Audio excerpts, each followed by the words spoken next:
my name is Nicholas Bauer, and I'm a student in the Digital Forensics 2 class with Professor Richard Lanker. I was interested in doing my presentation on court cases that had to deal with Linux. This is kind of a little bit difficult, but which I'll get into later. But the title of mine is Digital Forensics and Linux, the team that fights crime. During the past 40 years, many things have changed in the realm of digital forensics, and this presentation outlines some of those changes and how they relate to this Linux-based class. So I think Professor Lineker has kind of emphasized the fact that, Digital Forensics 2 is more of an emphasis on Linux, and so that's the piece I'm trying to focus on with this whole report. Next slide. So the first part of this, I tried to find a court case. I couldn't find too many where it kind of specifically mentioned that Linux was dealt with, and so I kind of looked into this court case and found, this led me to some other information, and then I found through working through that information that Linux was actually used in the process of this. So, and it led to more Linux systems being used. So. This is Anoka County, Minnesota, versus Casey Lee Chinn. So Casey Lee Chinn was actually a coach, a baseball coach and a volleyball coach for a couple high school teams, and he, so he worked in the school system part-time, and Anoka County prosecutors allege Casey Lee Chinn kidnapped two teens and sexually assaulted them. So there was two, I think, 13-year-old girls in Anoka County that were found with him, and they were found because of digital forensics.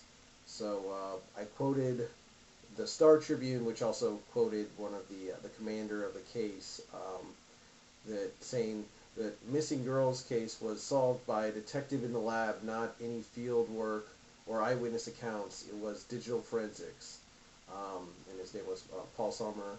And it's because of it became an investigation imperative to try to find the personal electronics. So I think the big deal that they try and point out here is that, the girls were missing at 9:36 p.m. And then they found texts that were from, I think, around 8:30 p.m. that night, eventually. And then by the next morning, they were on to this Casey Chinn, and they found the girls and, were able to bring them back. And I think, that kind of is a big part. I think they say a lot of the missing persons, if it's not solved within the first 24 hours, your chances decrease a lot. And so the digital forensics piece of this is, what was so important. So they went and took one of the girls' iPads and, were able to scan it and see that she had actually been messaging Chinn, I think sexually explicit materials, one of the girls at least, and then basically said something to the effect of that she was going to meet him over at his house, and so, or he was going to pick him up or something to that effect. So they knew that he was involved. They knew, that the girls had been talking previously. There was already a crime involved, besides the fact that they were missing. So they went over and found these girls, and so it led to this. It was a big win for not only the Anoka County, but also the cyber forensics portion of that county law enforcement. So I have the pictures. There's the system that was used, the Cellebrite system. There's the defendant, who I believe has been pled guilty, and then there's the location, Anoka County, Minnesota.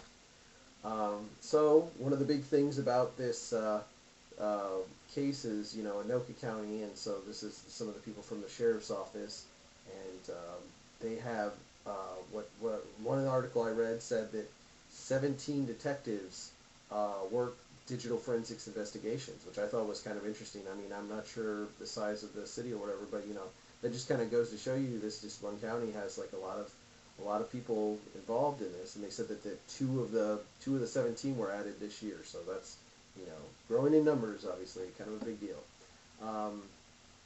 this case has led to the office deciding to build the state's first mobile command center. So Minnesota had uh, didn't have any mobile command centers for cyber forensics. I think that was a caveat, the cyber forensics portion of the mobile command center. But so they this is it. There's the truck in the background that's used for this cyber forensics investigation on the run, like a mobile way of doing things. So it's a big, this court case, this case individually is what led to that being funded, and I think that's when things happen, is when there's something big in the news that kind of shows the importance of things, and I think they showed the importance of having being able to investigate on site, and then from there being able to, like, if the team finds out that a girl's in some place, they can immediately take that truck. They don't have to go back to the station, go anywhere. They take the truck, they can go wherever, they can call in back up.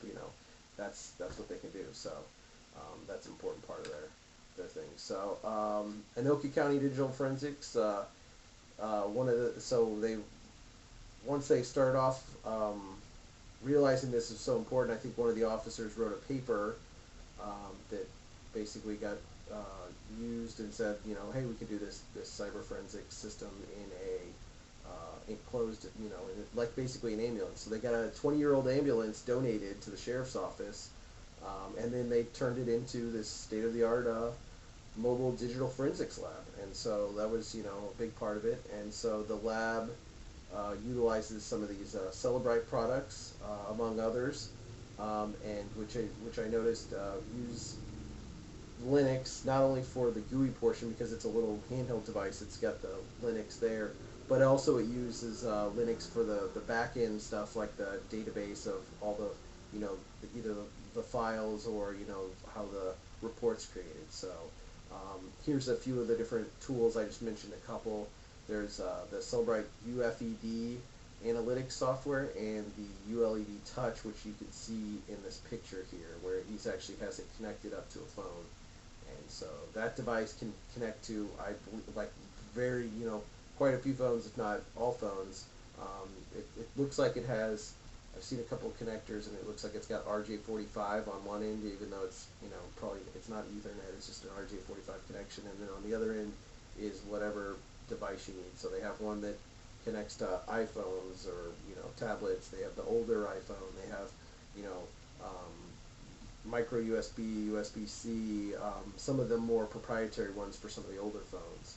So that combined with some of these other tools, Linux tools, by the way, and makes this mobile command center like a really big deal, especially to Anoka County, which is a big win for them. It's kind of something they can tout for their law enforcement agency. So Cellebrite is the company that makes some of these tools, so I kind of felt like expanding on that was a big piece, because I didn't realize it. I kind of didn't put two and two together, but they've actually been in the news a lot lately.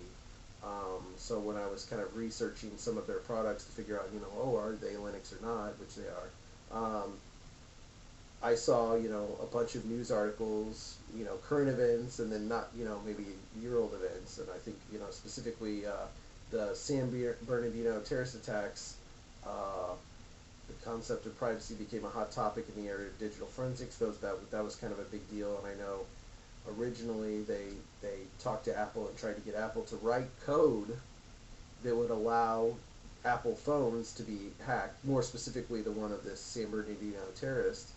And Apple refused to comply with the requests by the FBI to write code that would unlock the phone in question or provide any assistance really in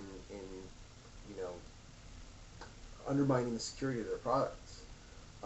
So FBI eventually turned to this company Cellebrite, which is I just kind of mentioned here, that is a Israeli company, because I think that was kind of a big deal in the news that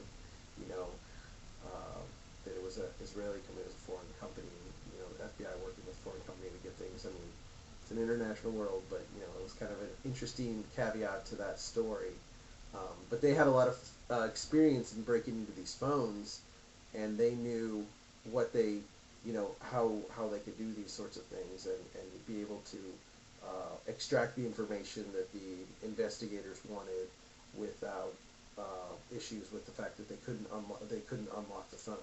So they were able to get that information for them, and I'm not sure exactly how valuable it was, but it was valuable to know that if it was valuable or not. So after the case fell out of the news, Cellebrite came right back in the news when they were hacked and a bunch of their tools were actually exposed. So that's one of the problems with becoming internet famous. You become an internet target, and so after becoming a target, they were hacked, and like some of their documents were leaked and some of their tools were leaked. And so I don't know much about the extent of those leaks, but that could be a big deal for some of those groups.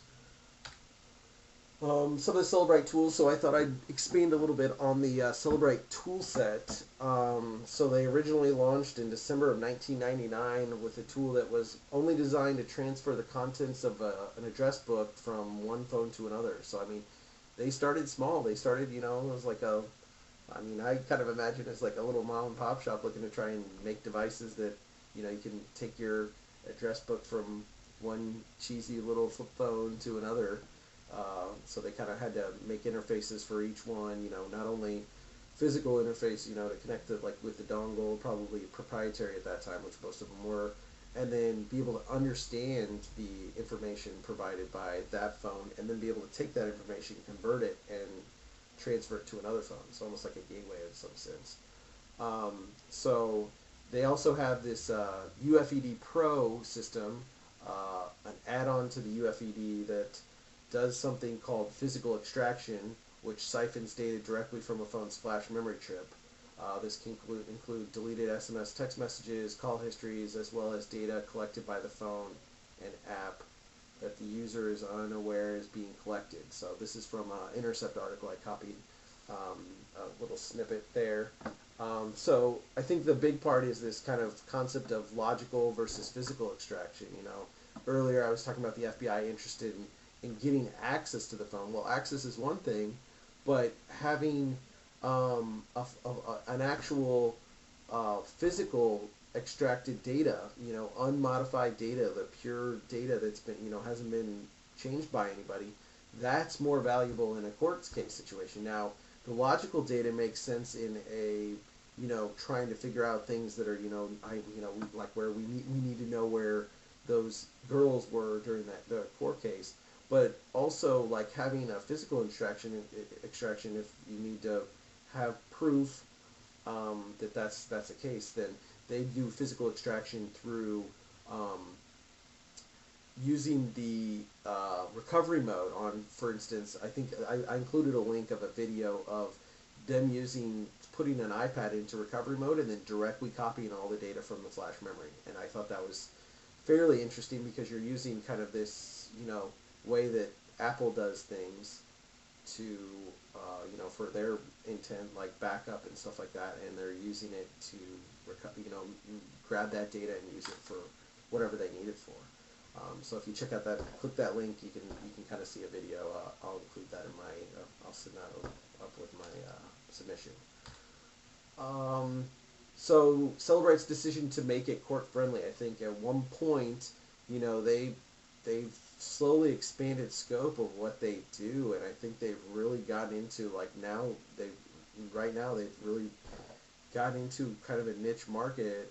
I think it's, people are coming into it quickly, but this market where you can get all this information and provide it for digital forensic situations, but there's also, I think in a sense there's a way where they could step into this almost like a spying situation, or something a little more proactive than digital forensics, I guess you could say. And I think they mentioned there is another Israeli company that does those sorts of things, but Cellebrite hasn't really stepped into that realm per se.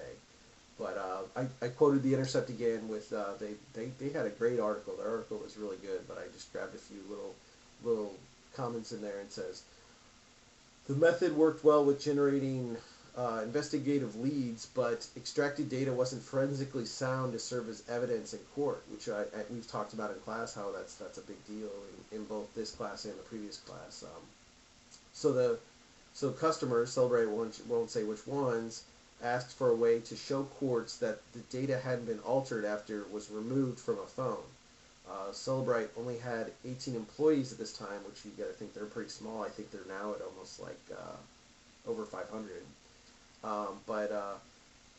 Carmel and co-CEO Ron Serber immediately saw the potential in steering the company in a new direction, which is really important. I mean, having that to where you can say that, hey, in court case, this is gonna fly. Everything's gonna match up, and in this case, they're using hashing data to show integrity, and nothing's been changed, and that's very critical towards the court case situation. And so that can be done in both Linux and Windows, but they use their Linux set of tools and added this hashing concept and a few other things to make it more court friendly, is how I put it. So I thought that was a really interesting aspect of their corporate issues.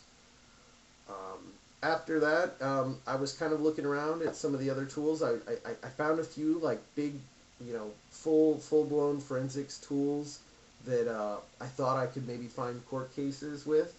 I couldn't. This Cellebrite group or company was kind of the closest thing I could find to a court case that I tied in with it. But I also found this. I think it's CAINE. It was actually originally done by a Italian group, and it's they're using kind of a basic, a standard form of Linux. I think it was either Ubuntu or whatnot, but they was written mostly in Italian. So, but their concept was trying to make things very easy to use, have a full-blown forensics toolkit. And it includes some tools that we've seen and used before. At least I have. Autopsy, I've gotten to use that before. The sleuth kit, Oathcrack, I've used for trying to figure out passwords in Windows, and then Steg Detect. We talked about that in the previous class with the steganography.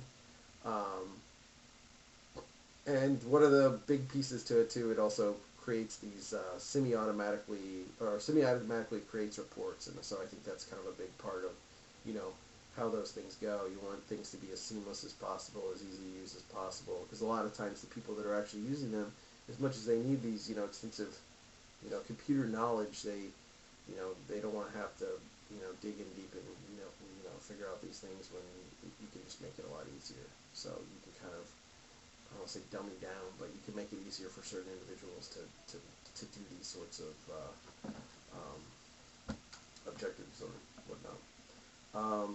Values open source development. I kind of put that in there because I thought that was kind of interesting that they're kind of big in this open source world. So I'm guessing that's probably nice to be able to pump out code and show people how things work, and then get feedback sometimes, and even have people help advance the tool. So they presented this tool at Open Source Day 2012 conference, and they presented version 3.0. I think they're up to I believe actually 8.0 now. So they've come a ways. Another toolkit I thought was kind of interesting was SANS Investigative Forensics Toolkit, which is SIFT. SANS, I've read a lot about them, and some of they put out a lot. They're kind of like a educational resource. They put out a lot of documents that show how sometimes how things should be done, or reports on what things we could do in the future. And I've written a few reports in other classes from this location. And so the SANS Institute was established in 1989 as a cooperative research and education organization, and they do just that. They provide a lot of education to not only the government world but also the corporate world, and how to make sure not only to keep your data safe, but in this case, when there's breaches, how to investigate that for yourself, or investigate other systems that could potentially be harmed. It's another Linux-based tool that's used for incident response and digital forensics, which SANS teaches a couple classes, I think 2 incident response and 1 digital forensics class that includes, obviously this tool is an important part of that. And the other thing I thought was very interesting was you could actually just install Ubuntu 14.04 and then do a GitHub command or one of the app, I think it was maybe an apt-get or one of the gits, and you can just basically, it would download and install all the little extra tools that you need for CAINE. So it'll be like once you install Ubuntu and then install this, you're running the full-blown CAINE. You can install it a couple other ways, but that was kind of interesting to me that you could just get your standard stock Ubuntu and then just kind of update it to that. They had a couple tools that looked kind of interesting, like there was one called Manta Ray, which was a computer forensics and intrusion analysis tool, and it provided some interesting ways to kind of analyze things. So it looks like I didn't change the picture for SANS, but or for K9 I need to add the SANS logo. I didn't. I apologize for that, but it was a very interesting tool. I haven't gotten to actually try it firsthand. I think I might throw up a VM and try it here before next class, so that should be good. Okay, so here's the quick summary and references. So I kind of put all the little references for things. The Star Tribune, talked about the Casey Lee Chinn tool system. There's a YouTube video about the vehicle itself. Cellebrite talked about themselves, obviously, and then I had 3 articles about Cellebrite, back in the news, Mac stuff, the FBI breach, and then the hacking that went on in the Intercept article, which they went through the entire history of the company almost with the CEO and a few people asking a bunch of questions. The CAINE tool, as well as SANS, and information that SANS had on their forensics toolkit. So that's my story. It's kind of jumbled on how I kind of tied things together, but I figured this seemed very relevant to the Linux world of computer forensics. So that's Computer Forensics 2, Presentation 1. Thanks.